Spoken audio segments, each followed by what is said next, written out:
97 අපි මම මේ 17 මම ඒතර කෝ-පයිලට් කෙනෙක් මගේ කැප්ටන් හිටියේ තුෂාර සල්ගාදු කියලා ෆ්ලයිට් ලෙෆ්ටිනන්ට් වරෙක්. අපි යනවා මේ ට්‍රූප් මූව්මන්ට් එකකට මේ EPS වලට. නමුත් අපිට යන්න හම්බ වෙන්නේ එදා يعني විසිබිලිටිත් අඩුයි. අපිට රේඩර් එකේ ඩිටෙක්ට් කරන බෝට්ස් වගේක් තියෙනවා.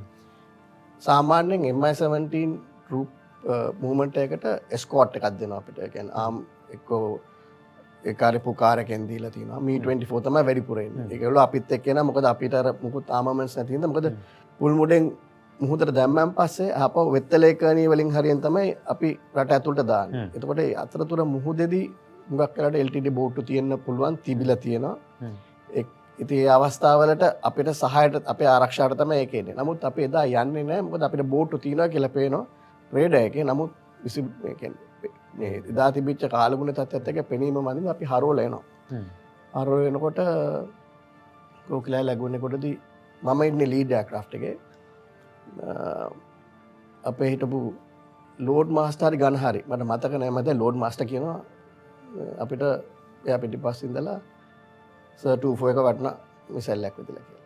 එතකොට පිටිපස්සේ තිබුණ එයාක්‍රාෆ්ට් දෙකටම ECM තිබ්බා. කියන්නේ ඉලෙක්ට්‍රොනික කවුන්ටර් මෙෂර්ස් තිබ්බා. ඒගොල්ලෝ කිව්වා ඒගොල්ලෝගේ ෆ්ලෑෂ් ගියා කියලා. අපේ එයාක්‍රාෆ්ට් එකේ අපිට ECM තිබුණේ නැහැ. මොකද ලීඩ් එයාක්‍රාෆ්ට් එක හැම වෙලේම ඒකේ සාමාන්‍ය සතුරා පාර දෙන්නේ පිටිපස්සේ ඉඳලානේ. එතකොට පිටිපස්සේ තියෙන එයාක්‍රාෆ්ට් එකට තමයි මේ වෙන්නේ. කොහොම හරි 24 එක වැටෙනවා. වැටෙනම අනේ එක එයාක්‍රාෆ්ට් එකක් යනවා වවුනියාවට, තව එයාක්‍රාෆ්ට් එකක් යනවා අනුරාධපුරයට. අපිත් එක්ක ඒ වෙලේ ට්‍රූප්ස් 35ක් ඇතුලේ ඉන්නවා. සහ ඒගොල්ලන්ගේ සාමාන්‍යයෙන් මට මතක හැටියට ඒ කාලේ අපි කිලෝ 800ක් විතර රෂන් කාගෝ එක අරන් යනවා. ඒ කියන්නේ ඒ ලෝලුවා නම් මනම් ඒ එයාක්‍රාෆ්ට් තුනේ ඒ ට්‍රූප් 35ට අමතර අපි ඊට පස්සේම කැරකිලා එතකොට ආමි කැම්ප් එකක් තියෙනවා. ඒ හරි අපි එතනින් බස්සනවා. ඒ කියන්නේ අපේ කැප්ටන් තීරණය කරනවා බස්සන්න කියලා. එතකොට අපිට මේ වවුනියා වලින් කියනවා රිටර්න් වෙන්න බේස් එකට කියලා. ඒත් අපි අර බස්සලා අපි දෙන්න කැරක් ඉන්නවා. මේ දැන් අතන මොකද වෙන්නේ කියලා දන්නේ නැද යන්නත් බය. අපිට ECM උත් නැහැ. නමුත් ඉතින් කොහමද අපේ හිටිය මේ ලෝඩ් මාස්ටර්යි අපි ඔක්කොම එකඟ වුණා යන්න. මොකද තනි මේක හැමෝගෙම ජීවිතනේ. ඒකින්ද කැප්ටන් කිව්වා ඔයා කැමතිද? මට නම් ප්‍රශ්නයක් නැහැ. ඔයාගේ තාත්තා හැමෝම දෙමව්පියන්ට මොන හරුණොත් ඔයා කියන්නේ ඉතින්. අපි ගිහලා බලනකොට එයාක්‍රාෆ්ට් එක තිබුණා වැටලා. එතනින් නේවි එකේ බෝට්ටුවක් තිබ්බා. අර පොඩි බෝට්ටුවක් තිබිලා කිව්වා එක්කෙනෙක් ඇතුලේ ඉන්නවා 3 දෙනෙක් එළියෙක්. ඒකද අපි දැන් ළඟටම ගිහලා හව කරලා බැලුවාම.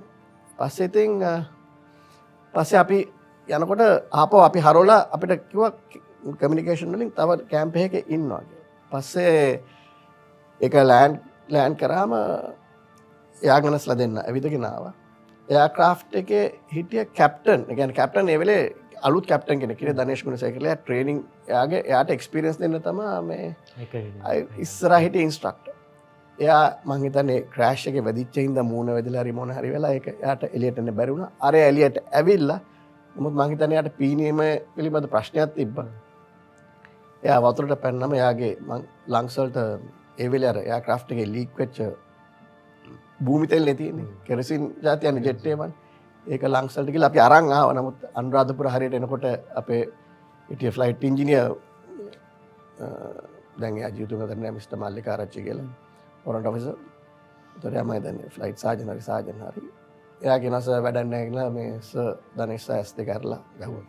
ඒක තමයි ඇත්තටම මිසයිල් එක තියෙන දැක්කපු පළවෙනි එක.